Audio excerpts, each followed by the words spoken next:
पुण्याचे पालकमंत्री आणि उपमुख्यमंत्री अजित पवार शनिवारी पुणे दौऱ्यावर आहेत। आज पहाटे 6 वाजल्यापासून विकास कामांची पाहणी सुरू केली आहे। त्यांनी हिंजवडी परिसरातील एका रस्त्याच्या विकास कामाची देखील पाहणी केली। यावेळी या रस्त्यासाठी आवश्यक असणारे भूसंपादन झाले नसल्याचे अजित पवार यांच्या लक्षात आले। तसेच काही जण भूसंपादन करण्यास विरोध करत असल्याचे देखील त्यांच्या लक्षात आले। यानंतर अजित पवार संतापले। यावेळी अजित पवार यांनी हिंजवडीचे सरपंच गणेश जांभूळकर खडेबोल सुनावले आहे।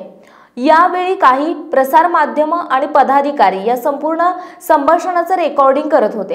ही बाब अजित पवार यांच्या लक्षात येताच त्यांनी एक कॅमेरा बंद कर असे खडसावले। हा सगळा प्रकार माध्यमांच्या कॅमेऱ्यामध्ये रेकॉर्ड झाला असून व्हायरल झालाय। अजित पवार यांनी हिंजवडीतील सर्व समस्या जाणून घेऊन त्या तातडीने सोडवण्यासाठी अधिकाऱ्यांना सूचना दिल्या होत्या। त्यानंतर आज पुन्हा एकदा अजित पवार हिंजवडीत पाहणी दौरा करत आहेत। 2 आठवड्यापूर्वी अधिकाऱ्यांना दिलेल्या सूचनांचे पालन करत त्यांनी विकास कामांना सुरुवात केली की नाही याची पाहणी अजित पवार यांनी सुरू केली आहे।